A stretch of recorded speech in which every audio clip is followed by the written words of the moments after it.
Good evening. Welcome to Loveworld USA News. I'm Joel Richard, and first, a quick look at the top stories this evening.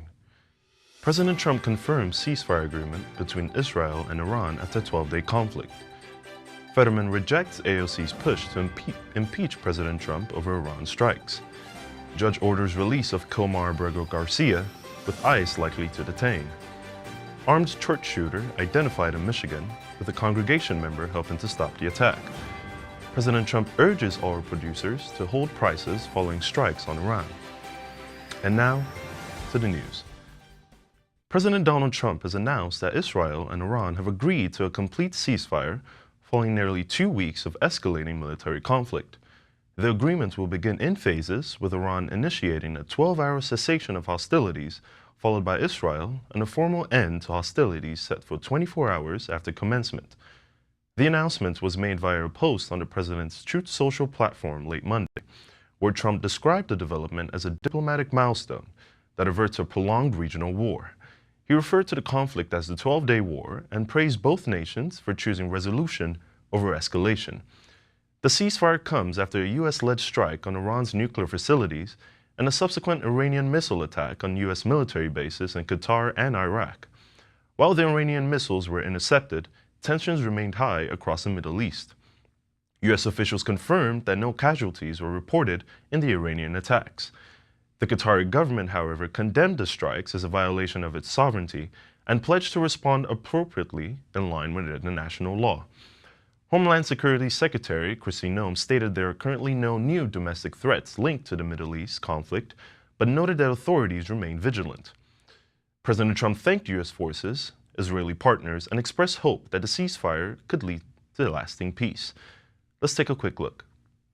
He has said congratulations to everyone. It has been fully agreed by and between Israel and Iran that there will be a complete and total ceasefire in approximately 6 hours from now. He explains a bit of the detail on how it will work. When Israel and Iran have wound down and completed their in-progress final missions for 12 hours, at which point the war will be considered ended. He goes on to say that if everything goes to plan and on the assumption that everything works as it should.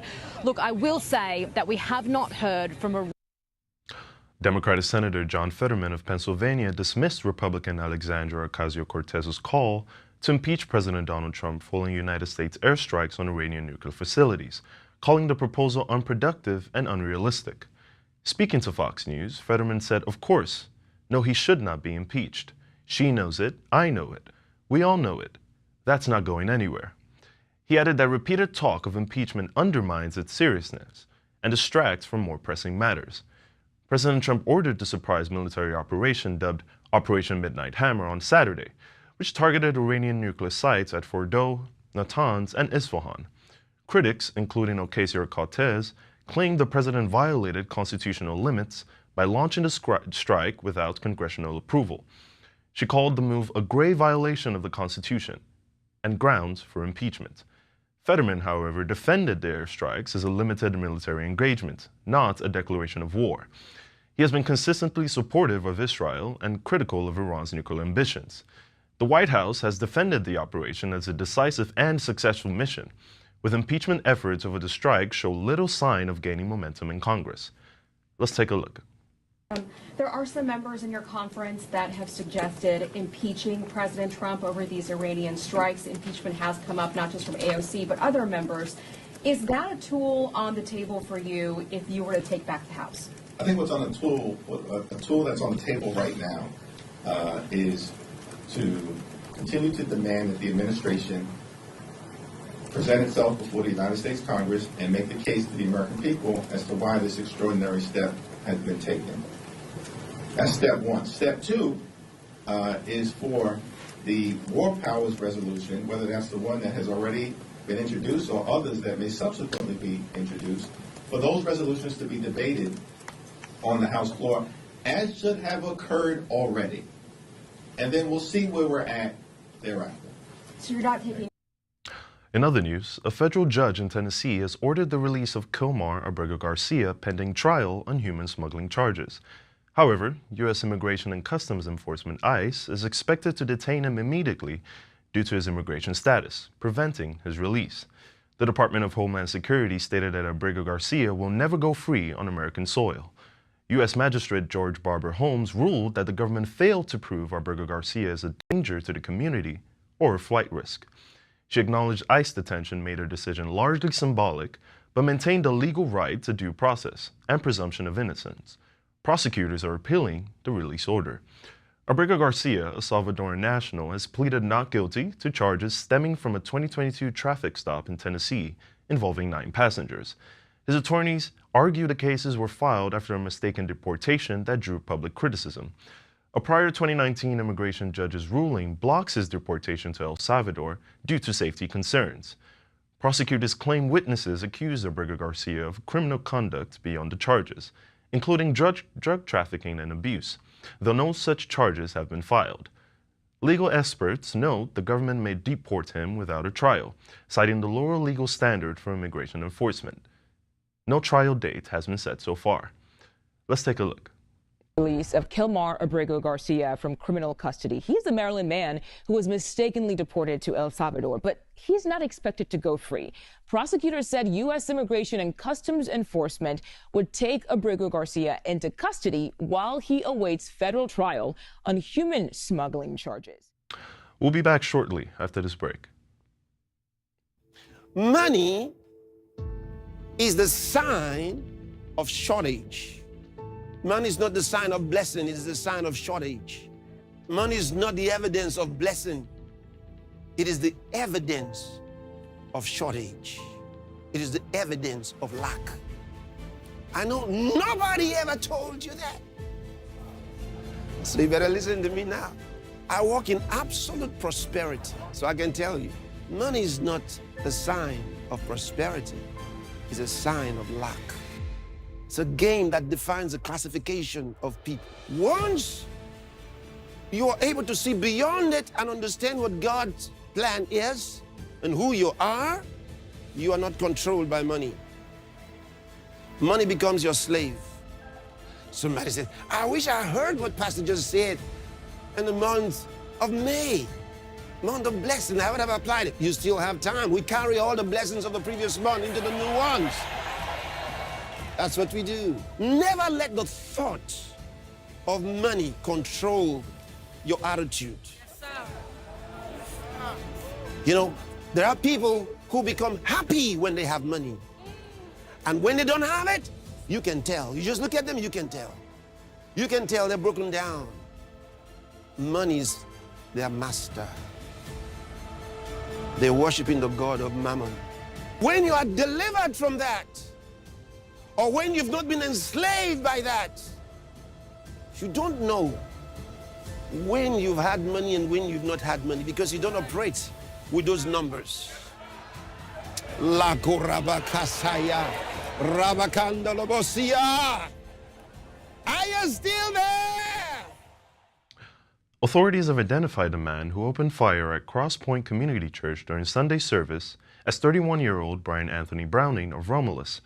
Police say Browning, who was killed at the scene, was heavily armed and had previously attended the church several times. His mother is a member of the congregation. The Wayne Police Department said Browning arrived at the church just after 11 a.m. wearing camouflage and a tactical vest. Witnesses saw him retrieving firearms from a vehicle before entering the building. Officers later confirmed he was carrying an AR-15 style rifle, an automatic handgun with extended magazine, and hundreds of rounds of ammunition. A quick response from church staff and parishioners helped stop the attack. A church member reportedly struck the suspect with a pickup truck in the parking lot before security personnel engaged him at the entrance.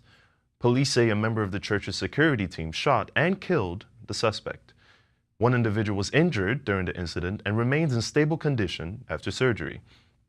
Authorities executed a search warrant at Browning's residence and seized additional firearms and ammunition. Investigators, however, say there is no indication the shooting was connected to any broader conflict. Police cited possible mental health issues as part of their ongoing investigation.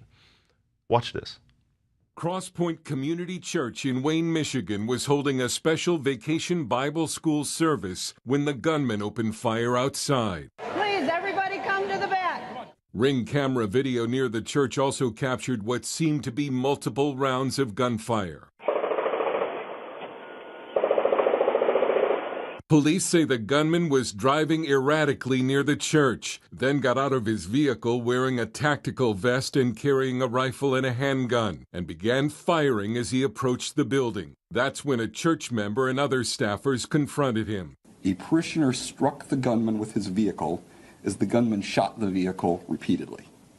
At least 2 staff members shot the gunman, causing fatal wounds. The gunman has been identified as 31-year-old Brian Anthony Browning from a nearby town. Police initially said the man had no connection to the church, but other reports say Browning's mother is a member and that the suspect attended 2 or 3 services over the course of the last year. We are grateful for the heroic actions of the church's staff members, who undoubtedly saved many lives and prevented a large-scale mass shooting. One church member was shot in the leg during the incident. The pastor said church members and staff have been trained to respond to emergency situations, which saved lives. Dale Hurd, CBN News. President Donald Trump today called on energy producers to keep all prices low after U.S. military strikes on Iranian nuclear sites led to a brief price surge. The strikes, launched alongside Israeli operations, raised concerns of a broader regional conflict. Trump wrote on social media, "Everyone, keep all prices down. I'm watching. You're playing right into the hands of the enemy. Don't do it." Energy Secretary Chris Wright replied, "We're on it." Trump later added, "Drill, baby, drill, and I mean now." Tehran warned that it may respond by closing the Strait of Hormuz, a critical channel for global oil shipments. Global benchmark Brent crude initially rose to $81.40 per barrel, but later fell below $77 as concerns over immediate supply disruption eased. Despite the president's call for increased drilling, U.S. producers have been hesitant to boost output. Analysts note that investment decisions are based on long-term price trends, and current market levels remain below break-even for some U.S. production sites. The effort aligns with the administration's broader goal of increasing transparency and reducing harmful additives in the food industry. Major U.S. food companies, including Kraft Heinz, General Mills, and PepsiCo, are phasing out artificial food dyes in response to the Trump administration's Make America Healthy Again initiative. The policy push, led by the Department of Health and Human Services and the FDA, seeks to eliminate petroleum-based synthetic dyes from the American food supply. The FDA aims to remove 6 commonly used FDC dyes, including Red 40, Yellow No. 5, and Blue No. 1 by the end of 2026. Health and Human Services Secretary Robert F. Kennedy Jr. said these chemicals, often used in children's products, pose unnecessary health risks and offer no nutritional value. Food manufacturers are responding voluntarily. Kraft Heinz removed dyes from products like Crystal Light, Kool-Aid, Jell-O, and Jet Puff marshmallows. General Mills will pledge to eliminate artificial colors from its entire U.S. retail portfolio by 2027, including cereals such as Lucky Charms and Tostitos and Trix. PepsiCo stated its Lay's and Tostitos lines will be dye-free by the end of 2025. The news continues after this break.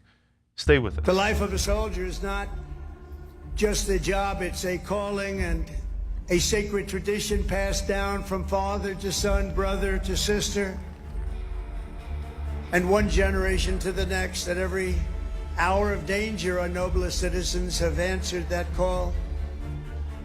Time and again, our enemies have learned that if you dare to threaten the American people, American soldier will chase you down, crush you, and cast you into oblivion. The last sound you ever hear will be the dueling howl of Black Hawks.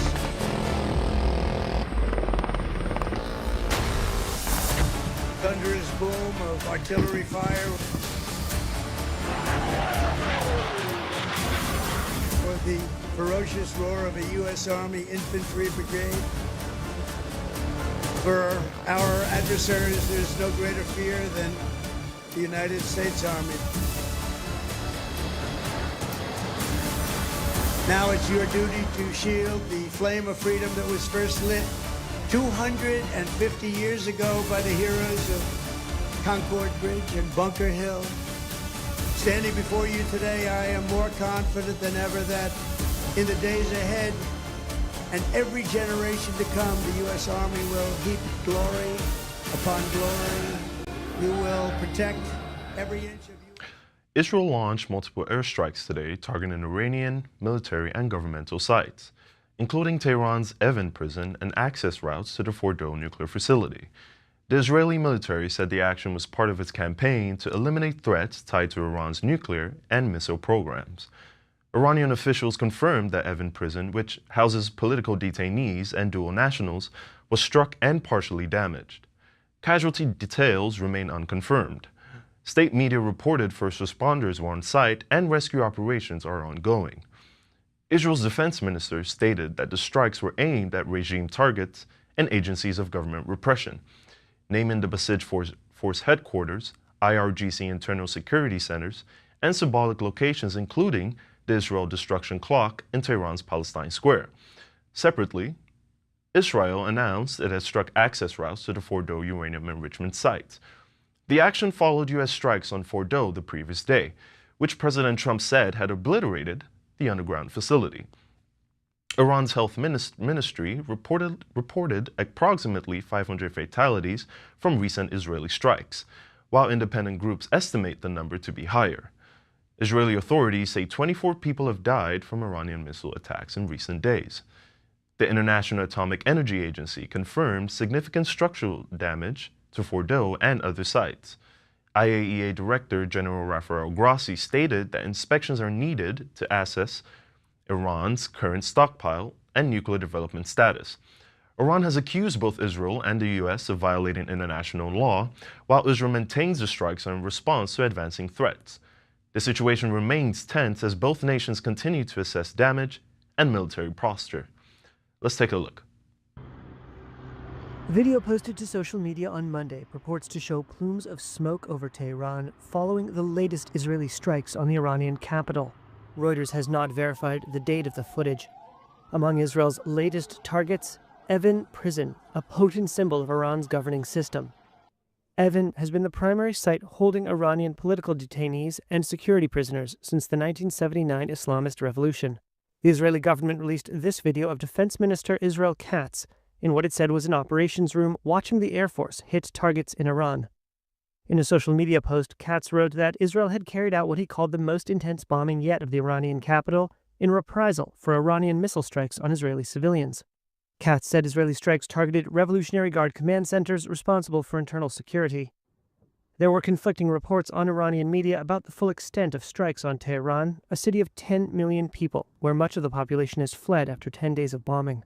A short time ago, the U.S. military carried out massive precision strikes on the 3 key nuclear facilities in the Iranian regime. The latest Israeli attacks come a day after the U.S. joined the war when American B-2 bombers dropped 30,000-pound bunker busters on Iran's underground nuclear sites. Iran repeated earlier threats to retaliate against the United States. Defense Minister Amir Hatami said the U.S. had received a, quote, decisive response for every crime it committed, and said, quote, this time will be no different.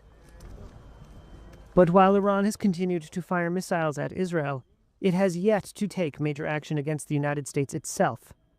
Neither Iran nor its regional allies have fired at U.S. bases or targeted the 20% of global oil shipments that pass near its coast on the Strait of Hormuz.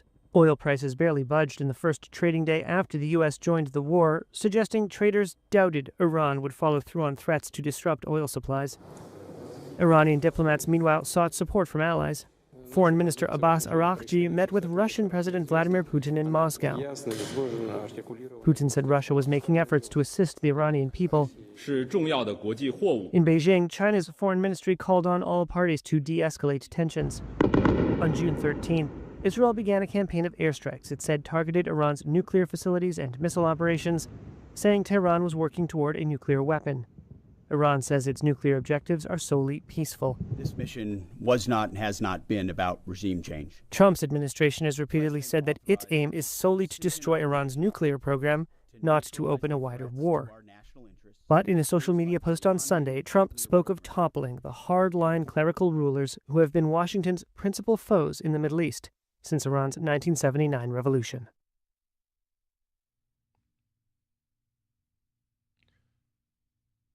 Reza Pahlavi, the exiled son of Iran's last Shah, announced in Paris today that he is prepared to lead a democratic transition in Iran, declaring the Islamic Republic to be collapsing. He cited reports of Supreme Leader Ayatollah Ali Khamenei's family preparing to flee and described the country's military as fractured and its people as united. Khamenei is reportedly in hiding following U.S. airstrikes on Iranian nuclear sites in Natanz, Isfahan, and Fordow. Pahlavi accused the leader of using civilians as human shields and called on military and security forces to defect and support a transition to secular democracy. Pahlavi outlined plans for a national unity summit and a three-phase economic and social recovery strategy. He emphasized that the form of a future Iranian democracy would be decided by the people via referendum and stated that initial post-regime plans would be published soon.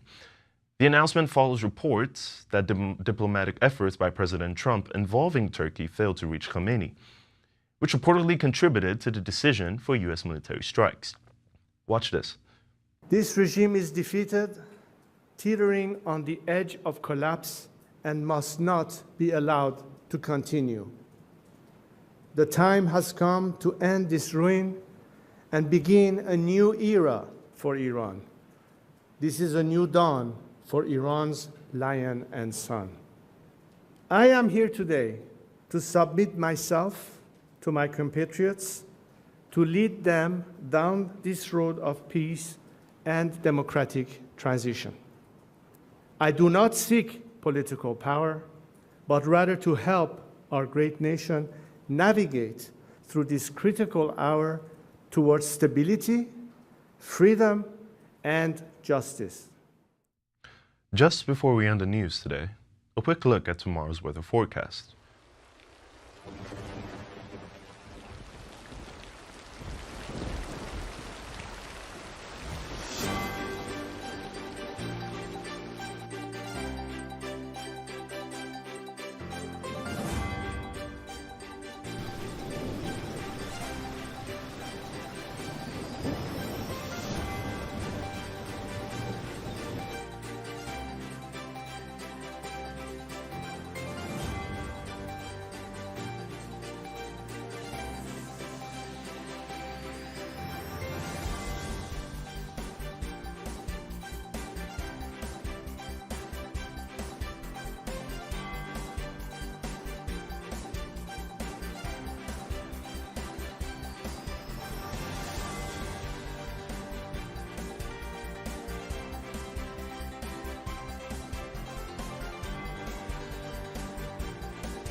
And to end the news today, a quick recap of the headlines. President Trump confirms ceasefire agreement between Israel and Iran after 12-day conflict. Federman rejects AOC's push to impeach President Trump over Iran strikes. Judge orders release of Kilmar Arbrega Garcia, with ICE likely to detain. Armed church shooter identified in Michigan. Congregation member helped stop attack. President Trump urges oil producers to hold prices following strikes on Iran. And that's the news for today. Join us at the same time tomorrow for more news. I'm Joel Richard, signing off. Good night, and God bless you.